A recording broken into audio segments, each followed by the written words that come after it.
Hello.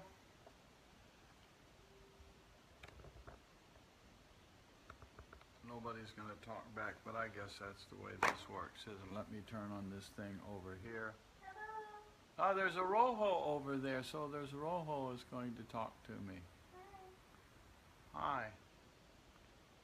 And okay.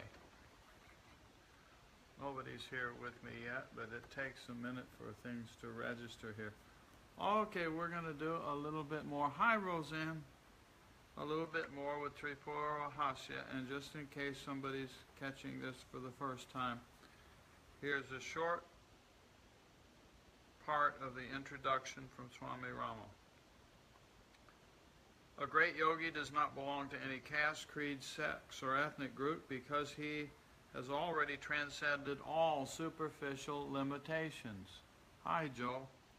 The knowledge that enlightens such an aspirant is called Tripura Rahasya. The text by that name is one of the most significant scriptures in the tradition of Tantra Yoga.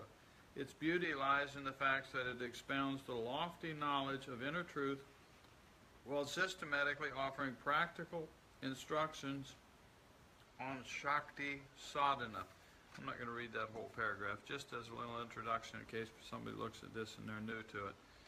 And we're looking here at chapter 6. We've been going through it just a little bit at a time every couple days, is just sort of the way we're doing this.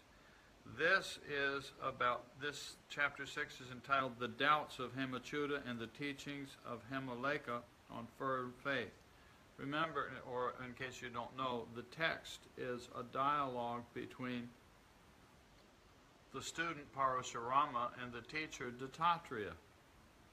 And Dattatreya is telling a story to Parashurama about the prince named Hemachyuta who married the lady goddess named Hemaleka. And Hemaleka, it turns out, is teaching Hemachyuta. And so this is a continuation. She had just in the last chapter taught him a whole bunch of wisdom. If you have the text, read it. If you want to look at the video, if you missed it, it's on the Facebook group page. Is the text on the website? No. No, it's in, we're using this translation here. I'll put this like this. It's labeled that the title of this publication is called Shakti, Sadhana, Steps to Samadhi, but it is a translation of the Tripura Rahasya. It appears to be authored by Pandit Rajmani, but when we went through the introduction, and I have a reading of the introduction, Joe, already posted a week or so ago, and Rajmani is a very bright Sanskrit scholar, has a couple PhDs and like that, and when he did the translation, he ran the manuscript by Swami Rama. They mentioned this in the introduction, not in great depth, but he ran the manuscript by Swami Rama, and Swami Rama told him it was too scholarly. The words he used were too intellectual and not practical, and so basically Swami Rama quietly rewrote the translation. And of course, because Rajmani is his student, he did not intervene with that and put his name on the book, so they left it as a publication by Pandit Rajmani Tiganayat, and the introduction is by Swami Rama, but actually the whole translation is Swami Rama. And so there is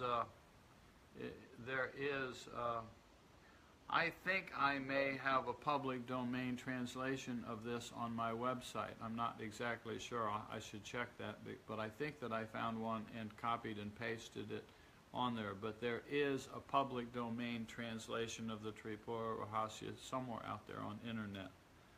I think that it's on my website. Duh. You know, what else isn't, what isn't there? Anyway, so here we go. Here's the journey about the doubts of Hemachyuta. Now, he's already been given all this tremendous wisdom by Hemaleka, but now doubts spring forward. Does that sound a little bit familiar? Seems to be. Hello, Solvik.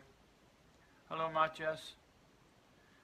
And so, hearing his beloved wife speak, Prince Hemachyuta was astonished and still unsure.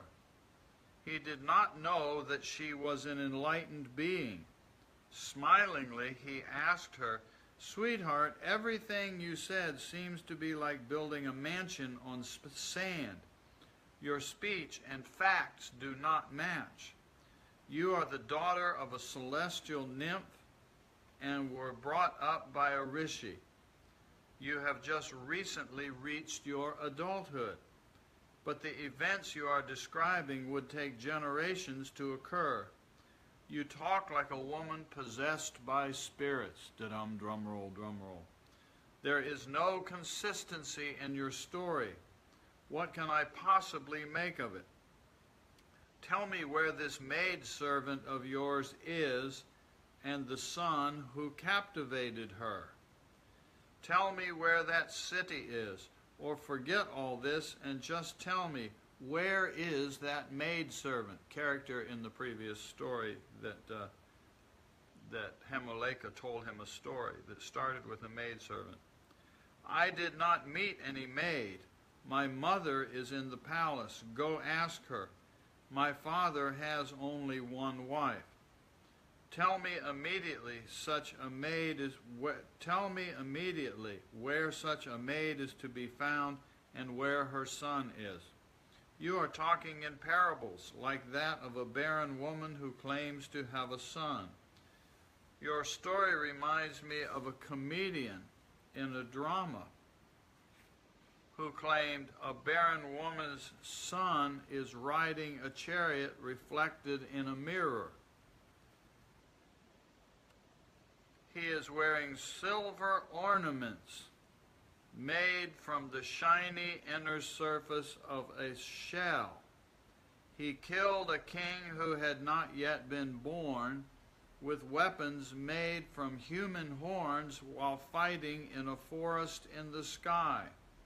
He also conquered the mythical city of the Gandharvas and is enjoying dream women from the dream city. Your story makes as much sense as this one." Hearing him, the brilliant woman spoke again. "Lord, how can the things I have told you be false? My parables are not false." Now this is Hemoleka once again talking to Hemachyuta. "Speaking untruth destroys the austerities. How can one see beauty in leprosy, and how can one born in a family of truthful people tell lies? The man who diverts the mind of a seeker by lying can never attain happiness in this world or the next." Seems to have current application. "O Prince, hear me attentively. One with defective eyesight cannot regain his eyesight by merely pronouncing the words of the remedy." That sounds right.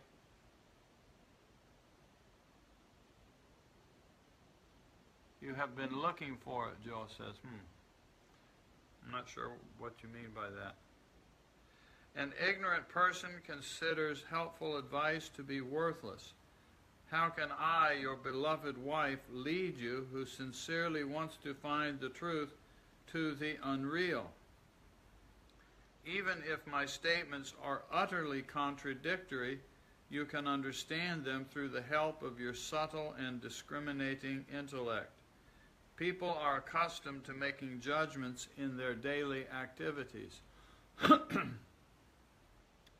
By examining a few details, they understand the whole situation. To help you think clearly about this, let me remind you of one of your own experiences. After having listened to me the other day, why are the objects that previously provided pleasure unpleasant to you now? They still provide pleasure to others. Now you can determine the validity of my story."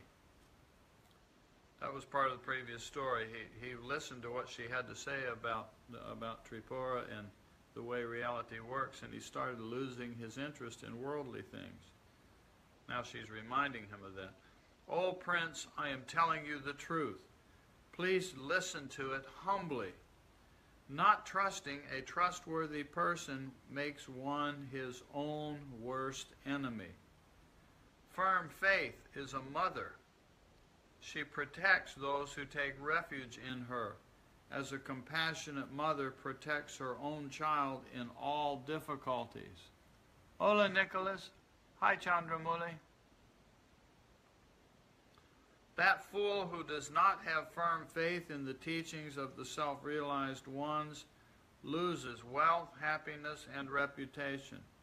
A person without firm faith remains ignorant.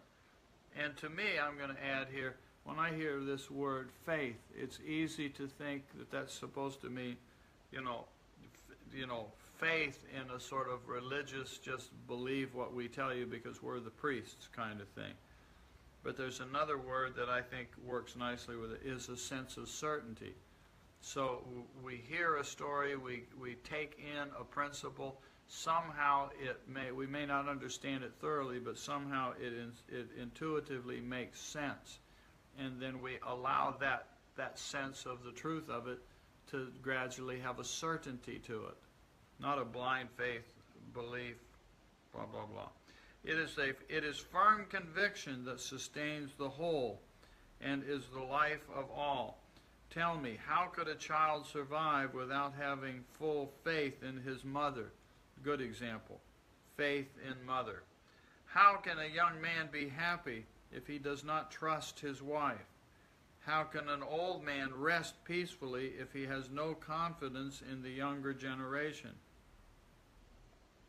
How can a farmer till his field if he does not believe in the harvest? Without faith and trust, no one will bother to either collect or renounce the things of the world. Without trust and truth, the world will crumble. If you say the world functions without faith, it is not true. Predicting future events on the basis of past experience requires faith in the causal relationship between past and future. Without faith, no one can even breathe. So, cultivate firm faith and use it to attain sublime happiness.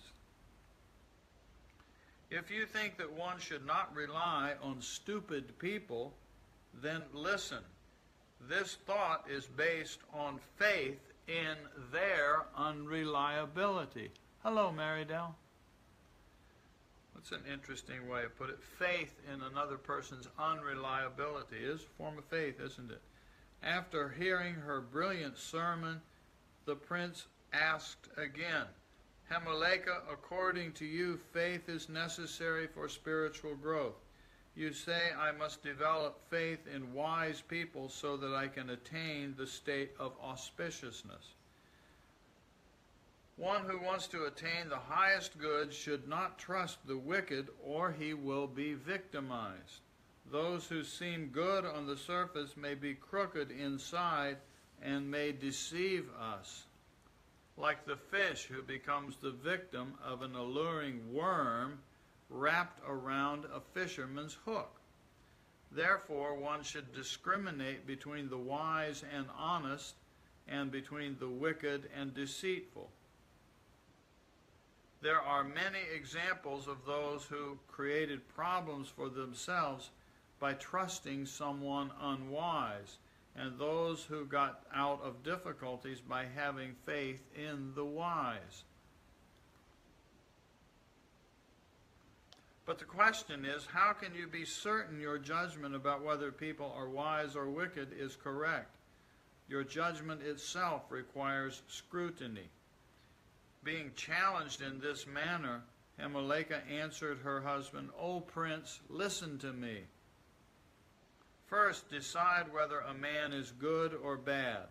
Even if you have arrived at that conclusion by having firm faith in great men, this conclusion is still subject to confirmation by the signs and symptoms we see in them. Thus, firm faith will be subverted by reliance on signs and symptoms, as explained in the Scriptures. If you say that the characteristics of a good man are described in the Scriptures, Then I ask you, how can you believe in the Scriptures if you have no faith? If, on the other hand, you do not trust the Scriptures, but you accept the reliability of other people's statements, then the advice of a human being will be your basis for believing or not believing in something. However, the statements of all human beings are not unanimous. Therefore, people should have firm conviction, but the validity of that conviction must be confirmed by the Scriptures. I am explaining to you the means of attaining the highest goal of life. Please listen attentively. Neither those who involve themselves in mere logic nor those who do not reason at all can attain the goal here and hereafter. Neither one can attain. Long ago, in the direction of Sahyal Mountain, there was a sage named Kaushika living at the bank of the Godavari River. He was very learned. There were hundreds of students under his guidance. One day, in the absence of the master, those students began arguing about the nature of the universe according to their intellectual knowledge. During that time, a highly educated Brahmin named Shunga arrived.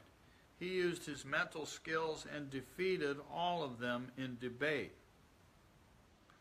Lacking faith in the Scriptures, that Brahmin had lost his intuitive wisdom. However, he was an adept debater with great power of discussions. The students all agreed that whatever can be elaborated through evidence must be true. Then Shunga said, "Brahmins, listen. You claim that whatever can be proved through evidence must be considered true.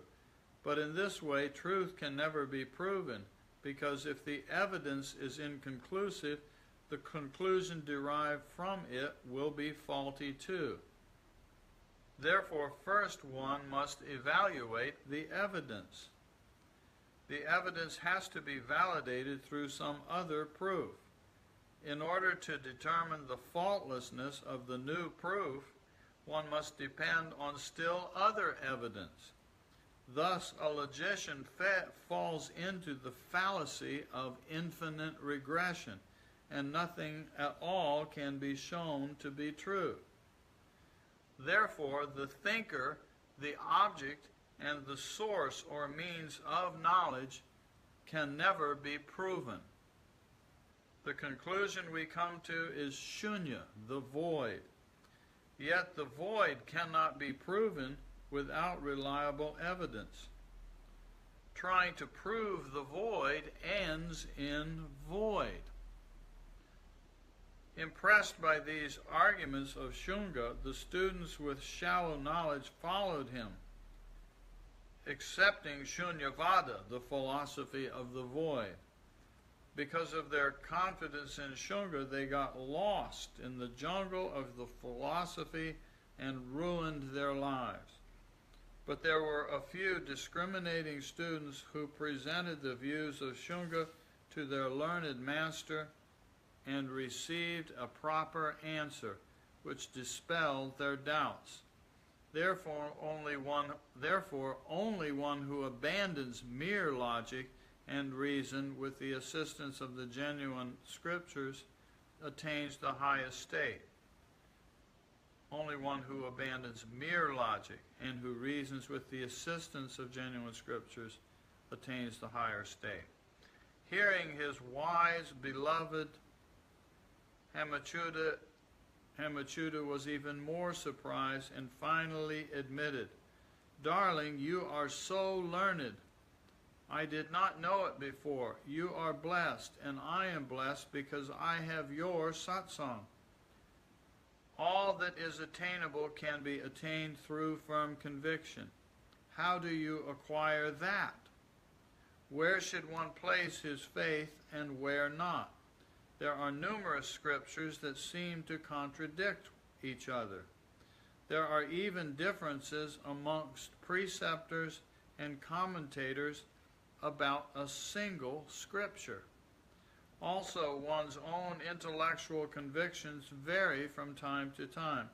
Therefore, what should one accept or discard?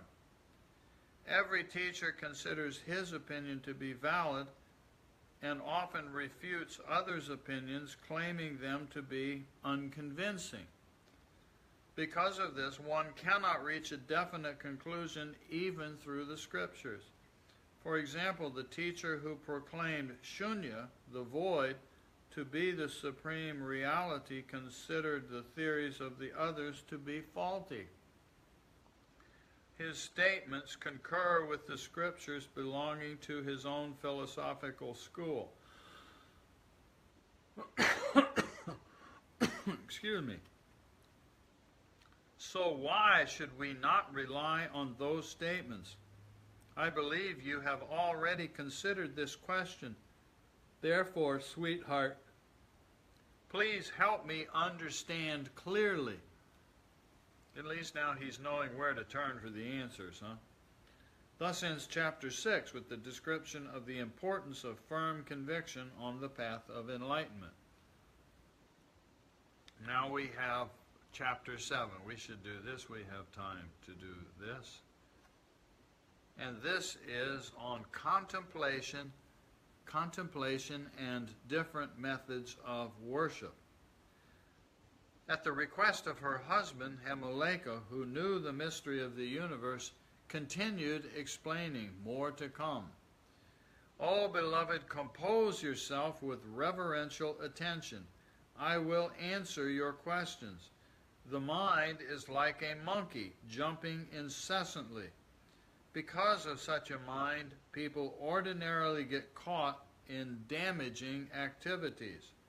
A scattered mind is the cause of pain. Hi, Eileen. The mind in deep sleep is without contents and is a cause of pleasant experiences. Please listen to me with a one-pointed mind. That which is heard by a disgusted mind, that reminds me too, that comment there is how very common the question comes something like about yoga nidra, and says, well, what can I see or hear or experience? I have dreams in yoga nidra. And if we're having dreams and images and words and all that stuff, we're definitely not in yoga nidra, because yoga nidra is conscious deep sleep. And so here, Hemoleka is pointing out that the mind in deep sleep is without contents and is a cause of pleasant experiences. Please listen to me with a one-pointed mind. There are no thoughts, there are no dreams. If there were dreams, it would not be deep sleep, it would be dreaming. Duh. Ought to be obvious, but sometimes that's not. Dreaming sleep means dreaming.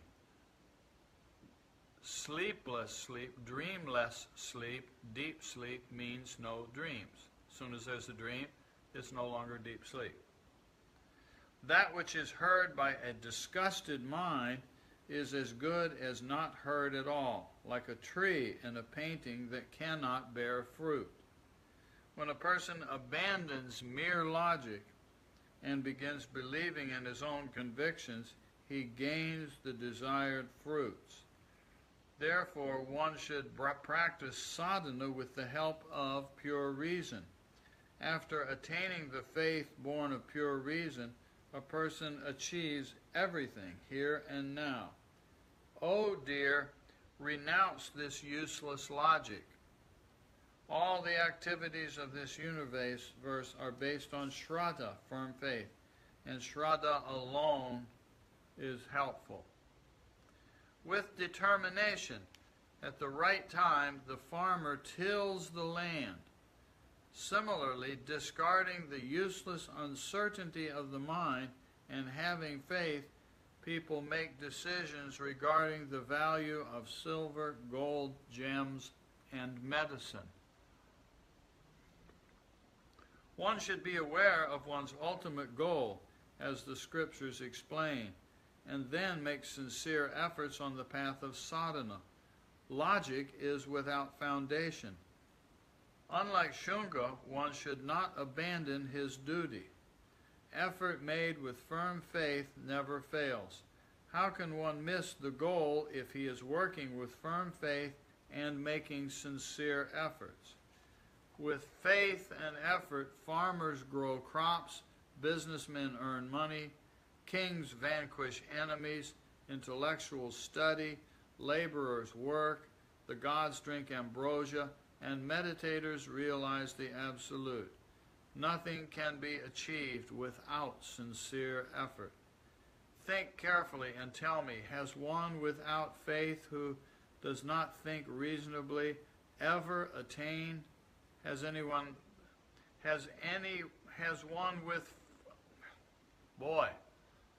one without faith who does not think reasonably ever attained the desired goal?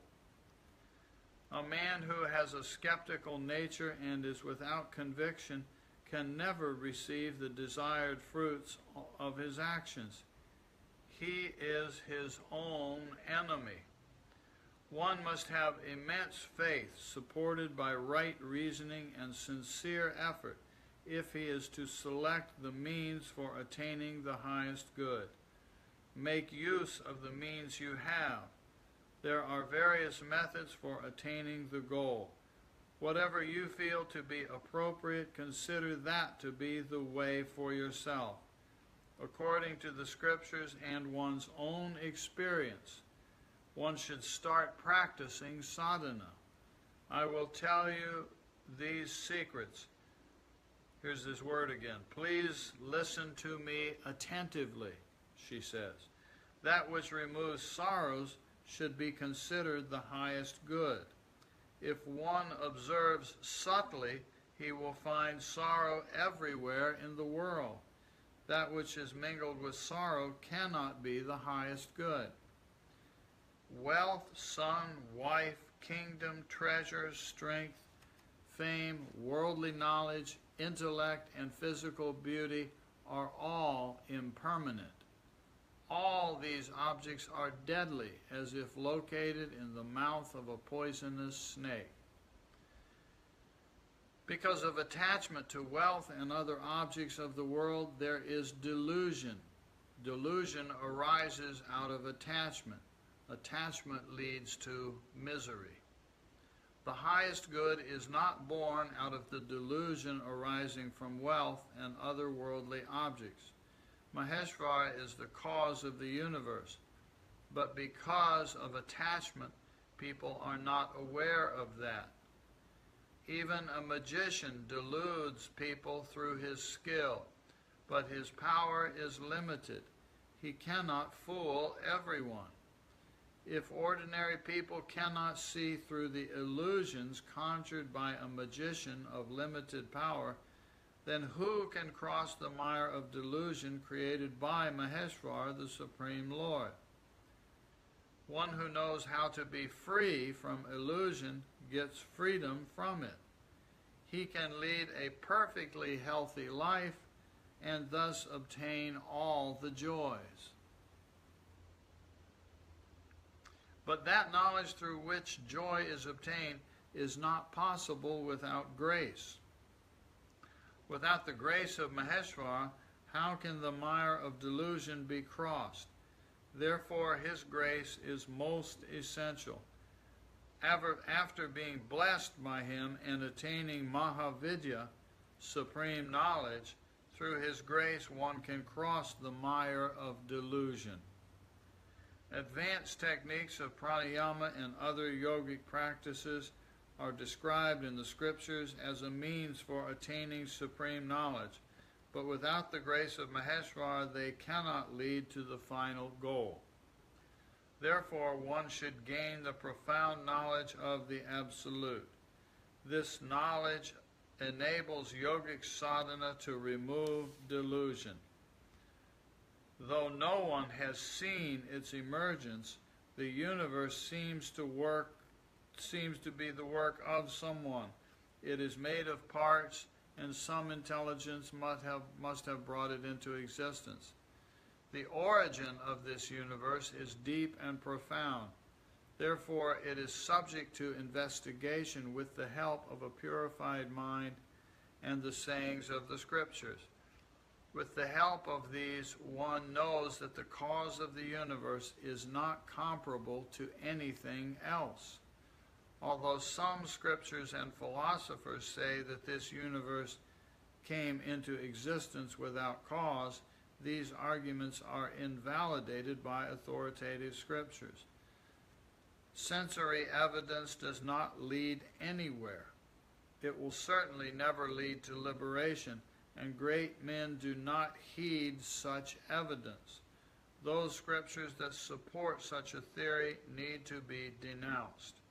Texts that profess mere logic should be discarded, because logic alone cannot lead to liberation. Some philosophers think the universe is without beginning and end. This cannot be true because material objects are insentient, yet all actions are initiated by a conscious principle. Without consciousness, there can be no activity. And obviously, when it's speaking here about universe without beginning and end, and that's not true, it's talking about physical universe. According to most scriptures, this conscious principle is the primal cause of the manifestation of the world. Thus, both the scriptures and discrimination reveal that this universe is an effect of the activity of the conscious principle Maheshvara. He, the doer, he, symbolically the doer, is separate from all worldly objects.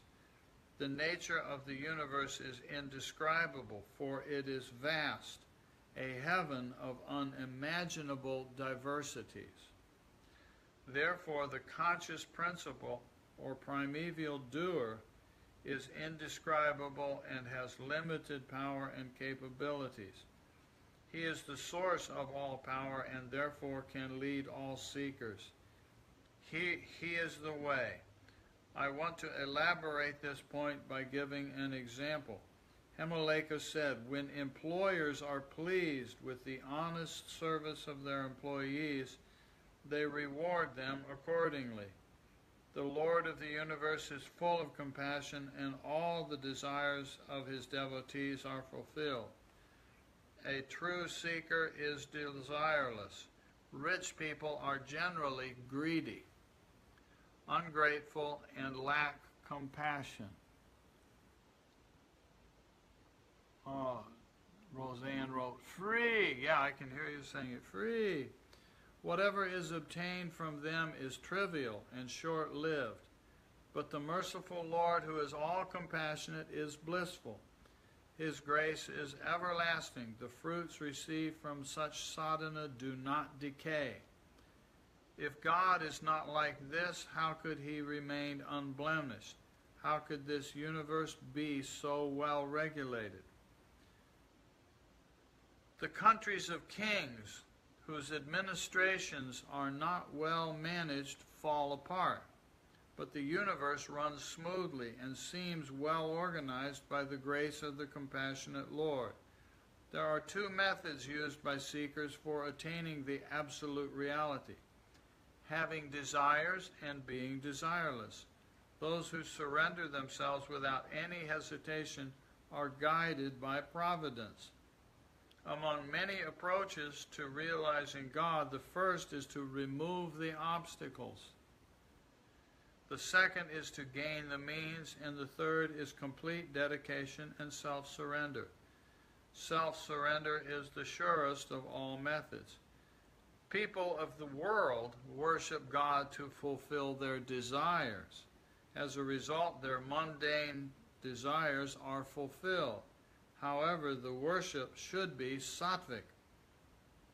Sometimes they commit mistakes in their way of worship and become indifferent. Therefore, such aspirants laden with desires receive limited fruits, or the fruits remain uncertain. But one who performs his worship selflessly gains mastery over all worldly objects. The ignorant do not know the higher worship of desirelessness, but the Lord, being omnipresent, is the governor of everyone's heart. He knows everything and gives the fruit immediately. Those whose sadhana is full of desires receives the fruits according to the nature of their sadhana. The Lord of life helps those who have successfully surrendered themselves to attain the highest goal. The Supreme Lord Maheshwara is kind and merciful and always graces his devotees by fulfilling their desires. The law of predestiny loses its power for the sadhaka. It is known that in the case of the great devotee Markandeya, the Lord blessed him with a rare boon. Let me explain the reason. Karmic laws are inevitable. But a fortunate few remain unaffected by these laws because their karmas are already exhausted. Life on this platform cannot be sustained without prana. One can escape from the karma of his past lives by mastering the highly evolved practice of pranayama. Those who are not spiritually oriented and do not practice are tossed inevitably by prarabdha karma, the past karmas that have started producing their fruits. This is the law of karma. Niyati, the power of law, is a power of the Lord, and its real nature is sankalpa, firm determination. The Lord is truth and firm determination. Therefore, the law cannot be dissolved. This law is not applicable to the fortunate few or to exceptional devotees. This aspect of the law is like a bridge for devotees. Therefore, dismiss polemics. Take refuge in Maheshwara. He will help you attain the highest good. In the ladder of attainment, bliss is the final rung, and nothing else is worthwhile. Old Parashurama, after listening to his wife, Hemachyuta, was delighted and continued his queries. So now that's Dattatreya talking to Parashurama. Now the story continues. Darling, please describe, now we're back to Hemaleka talking to Hemachyuta. Darling, please describe the nature of this Maheshwara who is the ultimate refuge, the one who is the doer of all, absolutely self-existent and the controller of the entire universe, is known by various names. Devotees call him Vishnu, Shiva, Ganesha, Surya, Narasimha, Buddha, Sugata, Arhata, Vasudeva, Prana, Soma, Agni, Karma, Pradana, Anu, and many other names. The cause of the universe is described in various ways. Can you tell me where and how God-oriented buddhi is used? Buddhi, our familiar term. I am sure that you know everything, because the great sage Vyagrapada, your godfather, was the knower of all, and he has taught you everything. That is why, being a woman, you have profound knowledge. That doesn't sound very nice, does it? Darling, you are as sweet as nectar, and your teachings are helpful. Tell me the secrets, for I am a devotee. After being asked by her husband, Hemaleka happily said, Lord, listen, I will explain about God, the one from whom the world springs, who is responsible for the manifestation of the world, and where it rests in the end is God. The same is called Shiva, Brahma, Surya, and Chandra. In all names and all forms, God alone is seen. He is beyond forms and the names of Shiva, Vishnu, and Brahma, beyond those. Once again, listen attentively. Now I reveal a great secret. Shaivites consider the five-faced and three-eyed Shiva to be the creator of the universe. Pay attention, I will tell you. If the primal cause of the universe has 5 faces and 3 eyes, then that being which has a form is subject to change, death, and decay. mind functions in dreams without the help of the physical body to express its dormant desires. This indicates that a body is an instrument of the individual soul. Human beings need instruments to express themselves because of their limitations, whereas the Creator of the universe, being perfect in itself, does not need any aid. This means that God is not any particular person.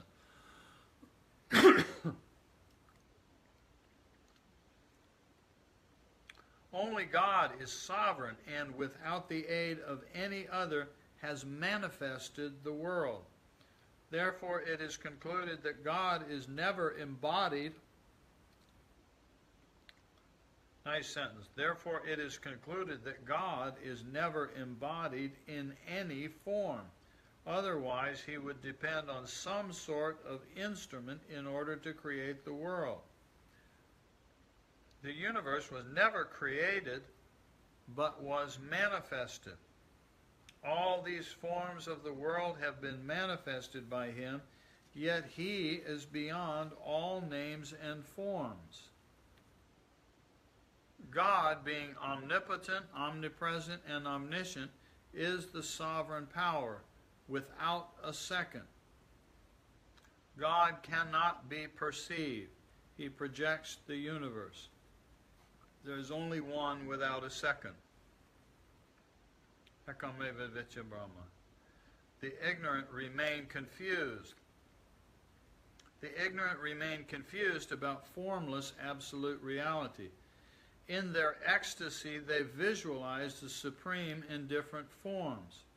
According to the nature of their devotion, God assumes various forms and fulfills their desires, although he is formless, absolute, and pure consciousness. Consciousness is transcendental and is beyond all three states of mind, waking, dreaming, and sleeping, and is named Tripura. Though this universe is inseparable from her, it appears to be separate and the same as Vishnu and Shiva. Therefore, you should not consider them different. They are one and the same. The entire universe is a reflection of pure consciousness. Consciousness is non-dual. Therefore, there is nothing superior or inferior.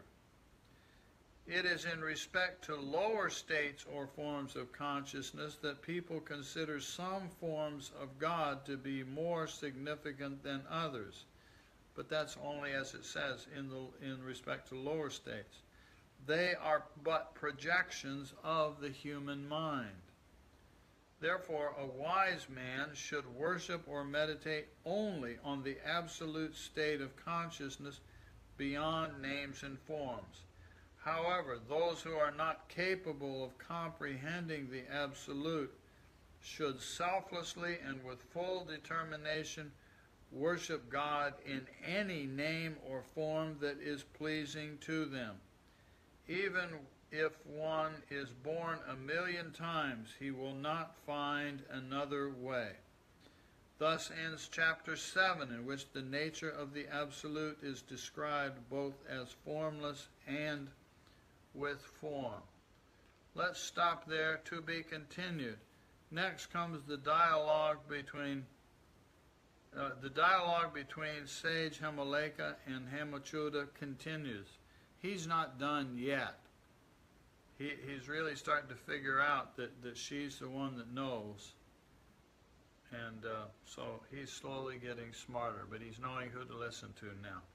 Isn't this fun? I just love going through this text. It's just such a nice, beautiful story with such incredible practical wisdom in it. Nice, isn't it? I do too, Roseanne says. I love this Tripura Rahasya. Yeah. To be continued. And then after that, after the sermon given by Hamaleka, Hemachuda attains enlightenment. So we got like 2 more little chapters there, and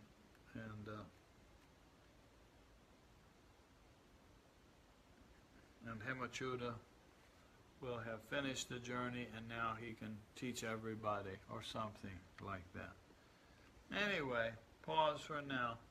Thank you for visiting and enjoying. And please have a wonderful, wonderful next meditation, okay? Filled with bliss and joy and silence. And of course, where is the Tripura to be found? It's to be found in the silence after the Om. Buenos tacos, Nicholas. In the silence after the Om. Okay? Bye-bye. See you tomorrow maybe, or in a few days. There's nice little hearts and things popping up. Thank you. Those are sweet. Bye-bye. Bye, Eileen.